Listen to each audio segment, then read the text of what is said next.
Je vais vous raconter une histoire. L'histoire d'un jour particulier qui m'a changé.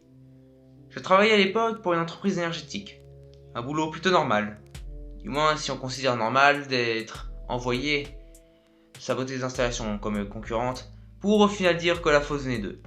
Je m'étais couché tard. Et je n'avais aucune idée à quel point la journée de demain allait être si différente. Allô? Allô, Yvonne? J'ai besoin de vous pour une mission. Bonjour monsieur. Quelle va être ma mission? Une mission classée niveau 3. Tu es partant? Parce qu'il faut aller récupérer une valise qui contient des informations extrêmement importantes pour le futur de l'entreprise. Elle est actuellement dans une ancienne décharge, mais c'est une mission dangereuse. La valise est dans de mauvaises mains. Vous inquiétez pas, j'ai l'habitude de ce genre de mission. Vous pouvez me faire confiance. Nous étions le 6 avril 2030. Le printemps commençait. Je vivais en ville, près de la Méditerranée. Mon quartier avait bien changé depuis mon enfance. Les avenues étaient plantées d'arbres qui nous apportaient de l'ombre. C'était une bonne idée car les températures étaient plus chaudes. Les groupes de petits immeubles étaient organisés autour d'espaces verts et piétons. J'allais enfin pouvoir profiter de belles fins de journée au calme ou discuter avec mes voisins. Grâce à ces changements, nous avions aussi des jardins potagers sur les toits, le long des rues. Beaucoup avaient des ruches et nous produisions le compost avec nos déchets. Quel progrès! J'avais rendez-vous dans une vallée isolée. Une voiture m'attendait dans un parking, à la sortie de la ville. Pour la rejoindre, je prenais le tramway. J'en profitais pour observer un peu ma ville. Les habitants avaient pris l'habitude des tramways et des trottoirs. D'autres étaient en vélo. Pour me protéger du soleil, les immeubles étaient construits avec des avancées de toit et des terrasses superposées. Ici dans le sud, le soleil était notre allié. Des panneaux solaires moins polluants couvraient des toits et certaines collines. Le soleil produisait de plus en plus d'électricité, mais il nous servait aussi pour chauffer l'eau et pour chauffer nos navigations, grâce à de nouveaux aménagements d'isolation.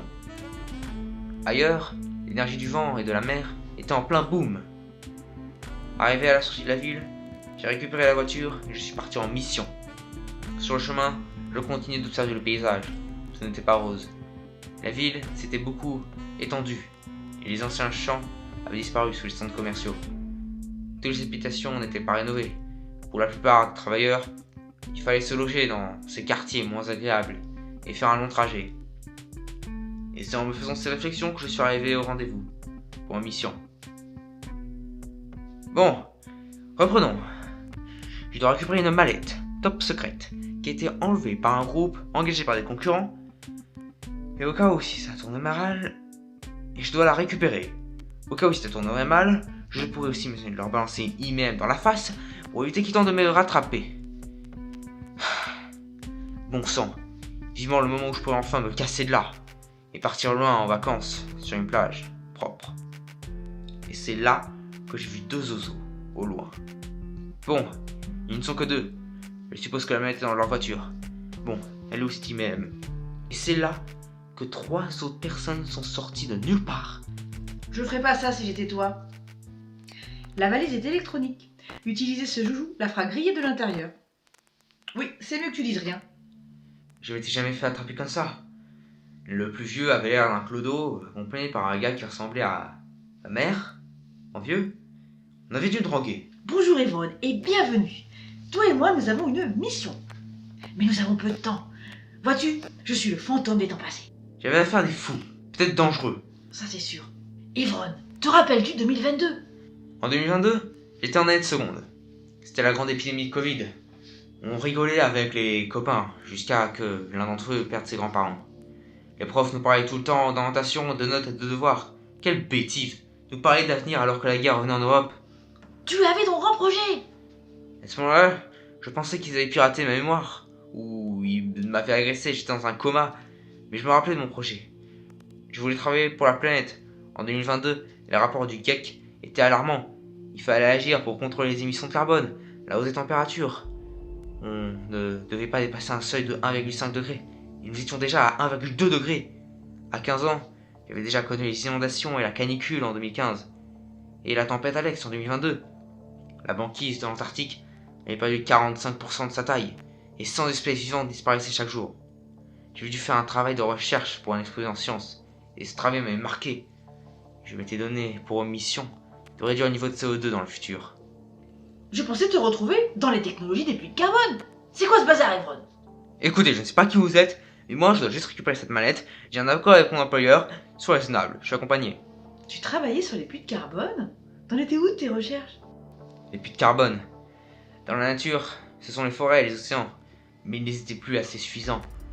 Je voulais trouver des technologies pour récupérer le carbone et le stocker dans des anciens puits de pétrole, mais cela restait très polluant et très cher. On aurait concentré le CO2 contenu dans les fumées, puis on aurait réfrigéré le tout, et on aurait séparé le CO2 avec un solvant comme l'ammoniac. Pourquoi on parle de tout ça? J'ai plus de 15 ans. Je dois vivre et j'ai accepté un travail bien payé. Evron, si tu récupères cette mallette, voilà ce qui va arriver. Elle contient des informations sur un projet utilisant des anciennes technologies et des minerais très polluants. Il se trouve désormais dans les décharges. Ton patron va en avoir le monopole. Il va trouver une solution pour produire de l'énergie, recycler de manière économique et sera très riche. Toi aussi. Alors il est où le problème? C'est une super nouvelle. Regarde cette vallée qui brille. Ce sont les polluants qui réapparaissent du sol. Et ça risque d'entraver notre business. Et c'est quoi votre business? Changer le monde? Le monde a déjà changé, Evron. Et il faut l'aider à continuer, c'est ta mission. C'est ça le message du fantôme du passé? Non, c'est celui du temps présent, Marty. Non, Evron. Le monde a commencé à changer. Regarde tous les progrès depuis 2010. L'utilisation du charbon a diminué partout, dans les pays développés, dans les pays émergents. À la passe, le solaire, l'éolien sont de plus en plus utilisés. Et grâce à ça, en 30 ans, l'Union Européenne a baissé ses émissions de 25%. Et ça continue. À l'époque, on disait qu'on atteindrait les 3 degrés de réchauffement à la fin du siècle. Aujourd'hui, on pense qu'on sera à 2 degrés, voire moins. On est tellement nombreux à avoir changé nos habitudes. Je me rappelais de ce fameux exposé. J'ai vu les scénarios prévus par l'ADEME. Finalement, en 2030, nous avions avancé sur le parti réparateur et sur les technologies vertes. Nous consommions plus local. Il y avait bientôt 30% de bio et nous recyclions 60% de matériaux. Les villes se rénovaient et nous vivions dans des appartements bien isolés. Je louais une voiture pour les voyages, mais le reste du temps je circulais à pied ou en vélo et en tram. Peu à peu nous fermions les centrales thermiques et bientôt aussi les nucléaires.